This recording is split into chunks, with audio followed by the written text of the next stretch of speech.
Hello. Welcome to Leap Taken. Here at Leap Taken, I talk about all things witchy, craft related, law of attraction, manifesting, esoteric, and everything else in between. And today we're going to talk about balancing spirituality and the mundane. So let's talk about it. And I think it's an important conversation to have. Um, this month, when this video is going to come out, it's April 2023. And in April 2023, there are some major events taking place. We have a new moon in Aries for the second time in a row during the spring. This is the best time. These are the good times, okay? To bring about some serious life changing events, to bring in the work, the manifesting, or push out, if you're not necessarily trying to bring in, you're trying to release. This is also a great opportunity now as well. So if you're working this magic and you're doing these spells and, you're doing rituals and things like that, and then there's a solar eclipse, did I not mention that? And then Mercury goes retrograde as well in April. So let's get into this conversation a little bit. And I think that's around like the 21st or 23rd or something like that of this month, which brings in possible challenges, but also an opportunity, depending on how you look at it. So let's talk about deciding if there is a line between your everyday, the mundane, and your spirituality. Do you have some sort of delineation, some sort of line in a sand, so to speak, of, well, I'm a witch during these times, this day, in these moments, but I'm just me, these other, that fills in the rest of the spaces and the times of my life. If that is happening, if you find that's how you kind of approach spirituality, why? Why do you think that is? Why do you think that is? 9 times out of 10 is because you're in a broom closet, right? And you don't want anybody to know about that side. You don't want anyone to know about you practicing magic, your woo-woo spirituality stuff. You may not want anyone to know that. Makes sense. I have been there, so I totally understand. Once upon a time. You might not necessarily be in a broom closet, but you have reservations about how you practice your witchcraft, how you express your spirituality. Maybe it doesn't fit in with the people around you. Everyone around you may not be anti-witchcraft or, basically non-Christian. You may have people in your life who might, be open to certain different things. But just because some of us are open to different things doesn't mean we're open to maybe how certain people practice. Prime example, if you do more, I don't know, I'm trying to think of something that might throw people off. You know what? It could be more about like ethnicity, nationality. I'll say ethnicity. And, you're a Black person and you're really drawn to Norse mythology and practices and, spirituality. And, you take on a lot of that. It shows in the way, when you're in your element, you're kind of in your spirituality and you're all in. Maybe it requires for you to do things that are very identifiable as Norse. And those around you find that odd. Vice versa, if you are, I don't know, let me try to think of something. I don't know, you're something else, I don't know. And maybe there's a cultural tie to this spirituality that you practice, but maybe, of the ones, not everybody else in the world, but the people around you, they might, judge you a little bit. And I can understand maybe you holding back that. So there is a distinction when you're hanging out with friends. Yeah, you guys just talk about other stuff. You might get a little spiritual, but you never really show who you are, your spirituality. But this is also more about, for you, how do you just in your everyday balance this? So what is a balance of the mundane and spirituality? I can speak from my experience and those that I work with as well. So most of us, there's no delineation. And honestly, it's an intuitiveness that you need to hone in on, and let that guide you on when to sort of evoke, when to bring up, when it's a spiritual thing. And somehow it's all interlaced. Prime example, you have a nightmare. In my case, I've had a nightmare. I wake up, my mind immediately begins to process what happened. I go straight to the more obvious, I guess, things, the more mundane things, like, did I eat late last night? What did I eat? Did I have too much sugar? Because that affects your dream. If you have something very sweet, you eat a bowl of ice cream and then fall asleep right after, you're probably going to have, that sugar kind of does something to you in your sleep, and you can have some nightmares. Or something really spicy and sweet. Or if you drank a lot, if you indulged in other substances as well, it could affect, maybe the type of dreams that you have. And I bring that up because my first instinct is to kind of decipher all those types of things. Then I think about subconsciously, what is that representing? Um, what themes are in that dream that can I tie to real life events? Why is my mind working this out for me in my sleep? Then I go to the spirit, like, something more supernatural. Was there a message involved? But I take that approach, that sort of checklist, and I don't necessarily stop at the point. Let's say I did have something sweet. I ate a bowl of ice cream before I went to sleep, which I don't really eat ice cream like that, but let's say I did. So then I have this nightmare. And, I'm been very concerned about, a friend of mine, and, a situation you're going through. And I've been doing some actual magical work for them to help them get through a tough time. But there's some things that played out in that nightmare that sort of tie that in.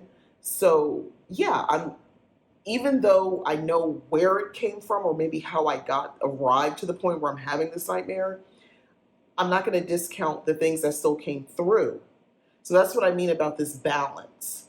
So I'm willing to look at everything, not just one thing, to sort of decipher and to understand the meaning behind that. And is there anything here for me to use going forward?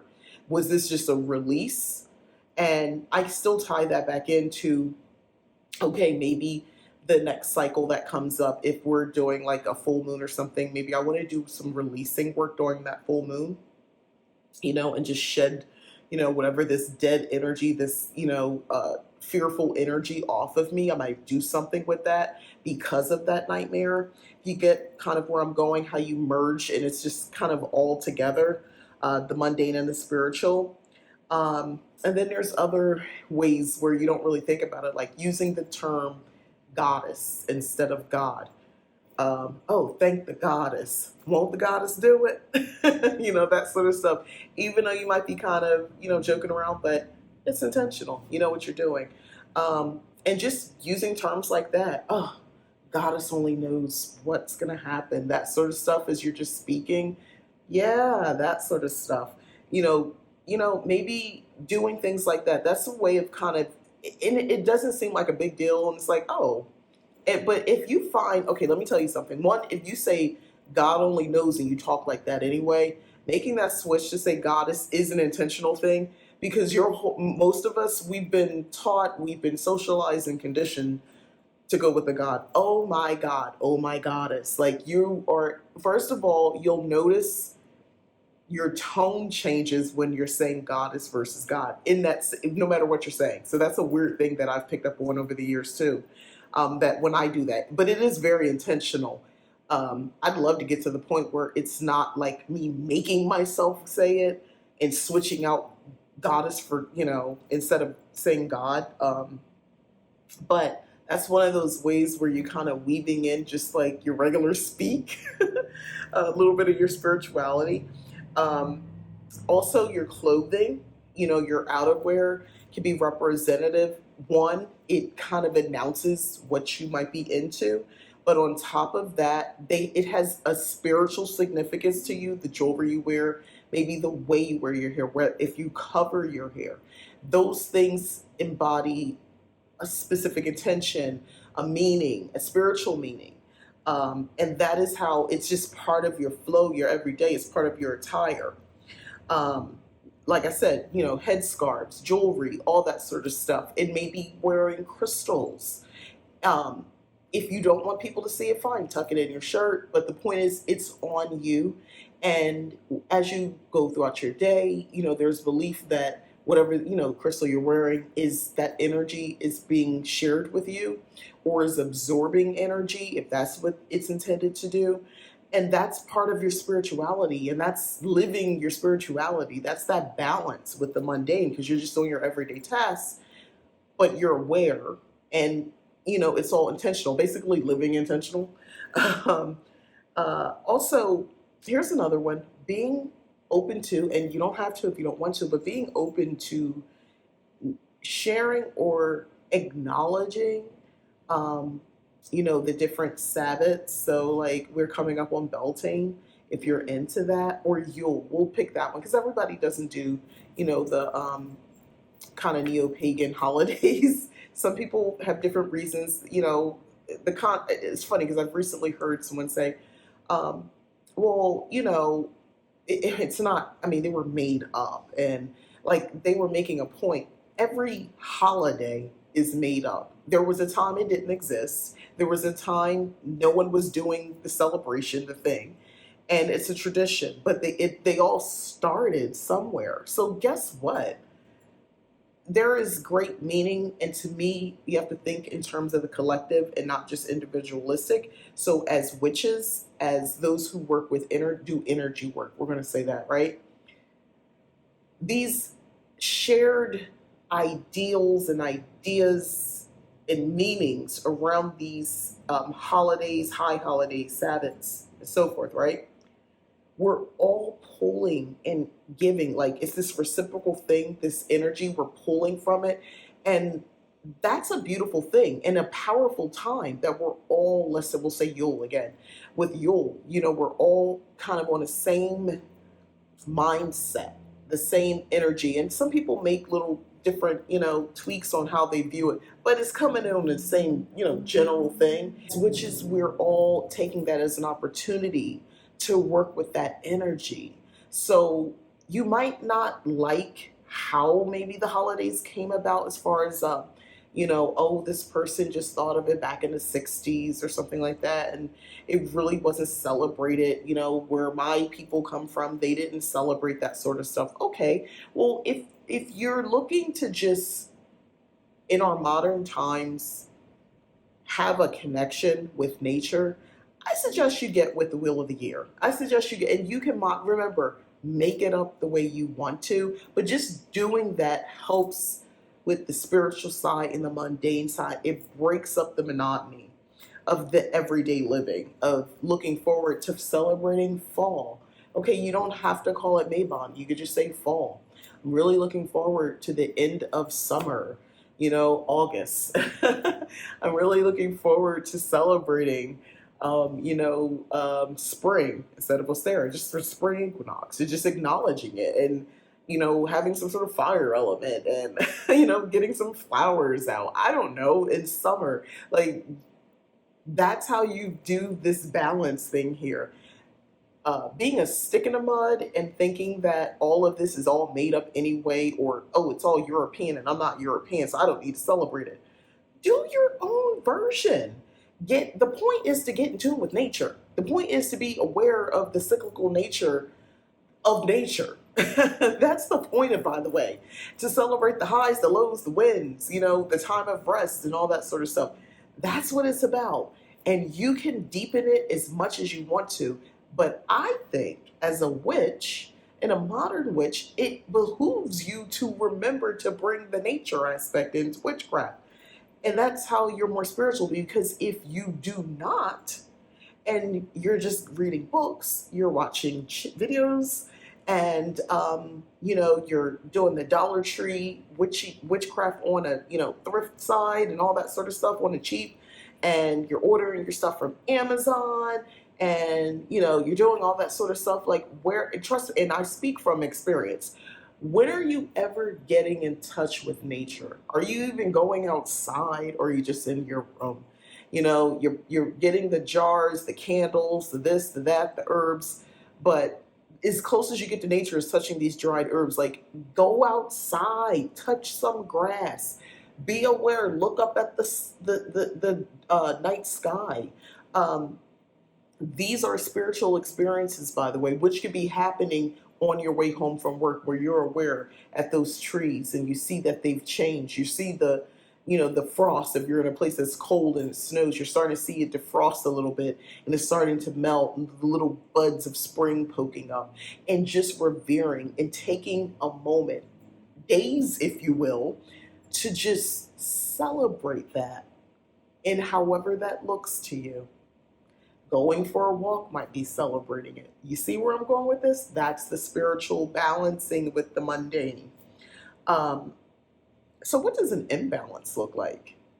What does it look like if you're not in tune, you're not balanced with your, being very much in the modern world and being a spiritual person, being a witch? Um, let's start with the witch, the spiritual stuff. Can you be too woo woo? Possibly. Maybe to others, not to you. But it can be a hindrance, it can be an obstacle for you. If you're consistently sort of finding the deeper meaning in things that are just meant to just skitter in front of you, and not really to have a lot of other significance than what it is in the moment. Um, there are certain natural occurrences that occur as part of just nature. And it's okay to, of course, it's okay to notice those things and acknowledge and maybe look into the overall meaning and derive something from that. But if everything is having a much deeper meaning and it's kind of hamstringing you because you're kind of stuck on something, and then you got another message, you believe, and then this person said something and you just heard someone say that other thing, so it must mean something because there's no such thing as a coincidence. Discernment is going to be necessary with that sort of stuff, because sometimes it is a meaning, sometimes there is something bigger at play, and you're getting all the messages and you kind of got to put it together. I think once it's at the point where you can't put it together and you got a lot of pieces and these pieces don't fit together, you might be a little too imbalanced, because you may be looking and then making something into a thing versus it really being a thing. You know what I mean? Um, Adding meaning where, like I said, there wasn't much more to it. On the flip side, the mundane, too mundane. So an imbalance in that way looks like, and I think we've all probably relate to this more. I don't think the too woo woo, as I'm calling it, for some, and that's usually in the beginning. If you just started getting into witchcraft, you just started getting into this spirituality, and you might go a little overboard. That's usually the beginning. Most of us kind of coast. We get to a happy medium with it a little bit, and then the longer you practice, you have these dips where it's like you're kind of like not doing anything really, but you got all the stuff. You got the knowledge, but you're not really doing much of anything. Sometimes we go through these dips, and other times, you're back and you're doing all this other stuff. But if it's kind of too much energy into the mundane, you're just focusing too much on the everyday routine of life. Meaning, you wake up, you get ready for work, you go to work, you get off of work, you work out, you pick up the kids, you make dinner, the things you want to do. You run to the store, you walk the dog, then you cook the dinner, you eat the food, you clean up after you cook, you sit down, you watch your TV shows, you talk to your friends, you talk to your sister, your mom, your husband, your wife. Um, you play with your pets. Maybe after that, you're scrolling on the phone. Next thing you know, it's time to go to bed. You get ready for bed. And then you just rinse and repeat several nights in a row. The weekend comes. You have every intention on finally lighting that candle and doing that spell work and doing that gazing into the night sky. And then, the day goes, you have activities for Saturday. And next thing you know, it's over. The weekend's over and you start the rinse and repeat. That's also an imbalance as well, especially if you want to be, your intention is to be more spiritual and to live your spirituality. And that's kind of how you're approaching it. That's an imbalance. So that's what an imbalance would look like. So if you feel ungrounded and overwhelmed with all your learning and your spirituality, this also can be a sign of an imbalance as well. A lot of people, again, more so in the beginning when you're starting this, but not necessarily, because I've experienced this as well. If you're learning something new, if you are going down a different path, you're being led down this path, and if it's a new path, you don't know very much about it, and you're deepening your knowledge about this. So let's say you had a calling for Norse mythology and going into the Norse spirituality and that particular path. I'm just picking that randomly, by the way. And the more, you're learning so much and you're trying to keep up with this information, and it gets a little overwhelming because you have these ready to read books, and there might be some old blogs, and then there's some videos over here, and you're trying to take all this information. Some of it is repetitive, but when you get to the new information, you're like trying to keep track of it all, and you're noticing overlap with other pantheons, and it can be a lot. And if you do have the advantage of being able to talk to some people about this, and they're giving you even more information, oh my gosh, it can feel like a lot. And that can signal an eventual imbalance as well between, kind of getting this. Here's the problem with that. There are some people who, when they get to that point, they just stop everything. They take a pause and might not pick it back up again. And you have others who kind of attribute how they feel overwhelmed about this particular thing that they're working on right now, where they are right now, and they attribute it to the entire path, and they walk away from spirituality, witchcraft. That actually happens, and some of you might know or witness that or experience that, where they end up just walking away from the whole thing. And it was never about witchcraft. It was never about spirituality. It was about them not really knowing how to really study how to pace themselves. And probably those same people, it's difficult when you learn something and everything feels like so fresh and new, and everything's clicking, and you're like, I knew this all along, and it's really an exciting time. But if you are not a little structured in your process on, how you're learning. I mean, there's a way to study things without it being overwhelming. And it's taking your time, enjoying the journey, not trying to acquire all the knowledge like points. And then, that way you've reached master level or something like that. Like, don't do that. If you continue also to miss the new moon and the full moons, and you had intentions on doing the rituals, you bought the books on how to do moon magic, and you would love to do it. You want to do it, but guess what? You somehow keep forgetting. You're like, oh shoot, the new moon was last night. You're like, okay, so it's like during the day. You're like, okay, so later, because I know it's like the 3 days before or 3 days after, I can still use that energy. And then you start doing a routine of life, you go to bed, then the next day and so forth. And now, okay, we're the moon is forming now. We're no longer in a new moon phase. Guess what? You can still actually work with the waxing energy of the moon as it waxes into eventual full moon, by the way. But you would have to make time for it. So you have to make time for it. It has to become a living, breathing thing in your life, your spirituality. My practice is a part of my life. It's what I see when I look around, from the paintings I have on the walls, from my decor that has special meaning. And I don't exclude things that just elicit an emotion for me, because that's also part of my spirituality, is being in touch with my emotions, because that's where your power is, by the way. If you feel very strongly about something, feel feelings. If you feel very strongly about something, negative or positive feelings, duality here, that is powerful energy to put into something or to pull in something.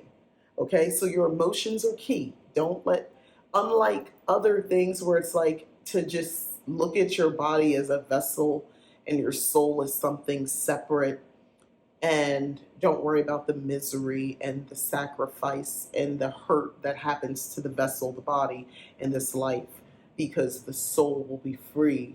And this is just but a hell that you have to go through in order for your soul to be free. I don't want to subscribe to that type of thinking. I don't think that ideology is safe. I think if things get really hard, you are going to say, "Well, break glass." Break glass is, maybe, taking yourself out a bit early to get to this place where your soul could be free. So I think, not everyone is equipped to deal with that type of ideology because life can be very difficult for some of us. And I see so many things wrong with that. Also, it can breed victims and abusers, people who will cause suffering and people who are willing to endure. So, yeah, that's another conversation. But if, live this spiritual thing, live this magical lifestyle. Um, your yeah, I was about to get into this. So your spirituality is a part of you, which means it's a part of your life. So if you bump into something and you get a bruise, uh, you acknowledge it. How it hurts. You're looking at the bruise. You're checking it out to see, how hurt you are. It's just a bruise. You don't need to get any additional care. And you're looking at your arm or something like that. What do? Do you just acknowledge and just keep going? I mean, that's fine. But, maybe as you are examining it, you call upon ancestors to help heal you. You call upon spirit, for some healing energy. You call from within your core essence, you, the witch, in your very core. You call forth that energy to heal yourself. You tell your cells to begin to heal. You speak to your body, you speak to the cells and all the molecular level parts, and you speak to them, and you breathe belief that they can heal, this bruise, and you believe that. That's your spirituality. That's practicing your spirituality as well.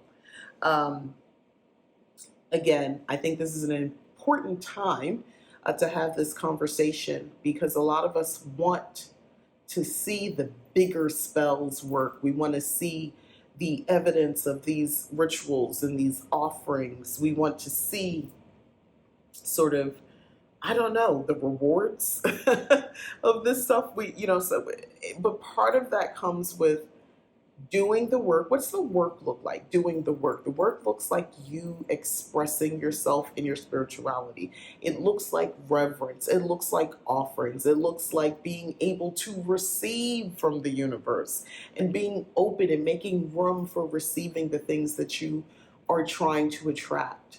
It looks like being a healing force for yourself and maybe for others if that's possible. Even if it's just sending healing energy to someone who is going through something.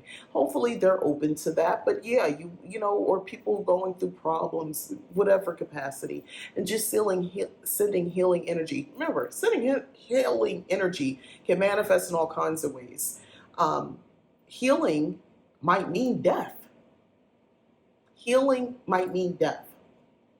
And I know a lot of us, that makes us very uncomfortable, but that's what ultimately, maybe the body can only do so much. And to not even escape, but to truly heal is to end.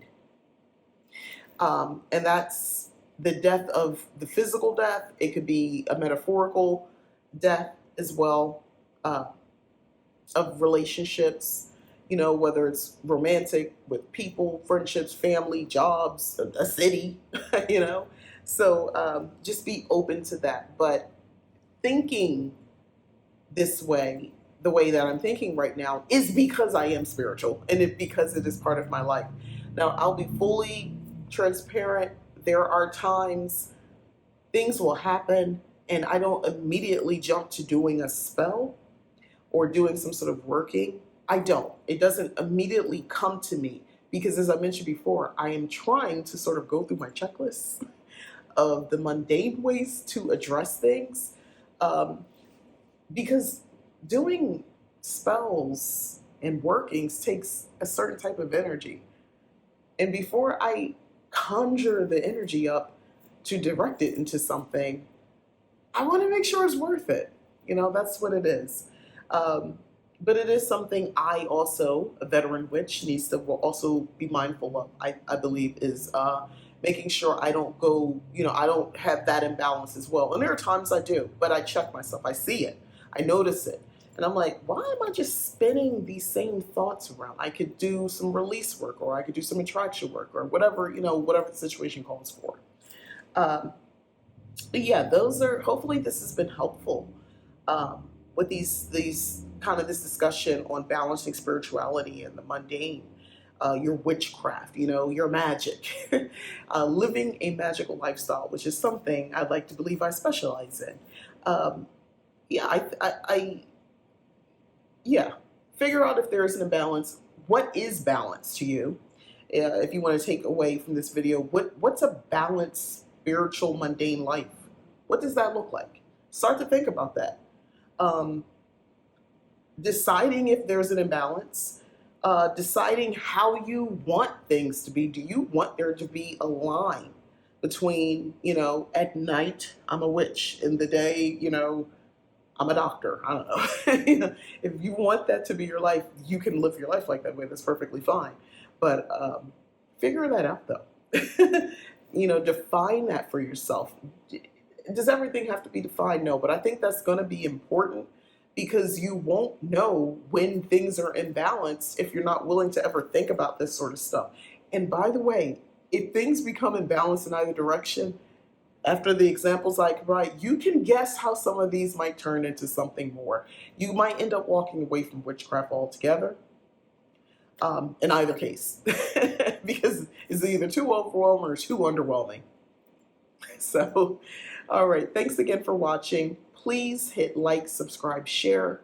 Also, consider hitting the join button to join Leap Taken membership here on YouTube. It's like a Patreon. I'd really appreciate it if you check that out. Also, head on over to leaptaken.com to check out the website, my services, and such. And as always, thank you so much for watching. I really appreciate everybody who watches these videos. I enjoy making these videos. And yeah, thanks again. All right, bye.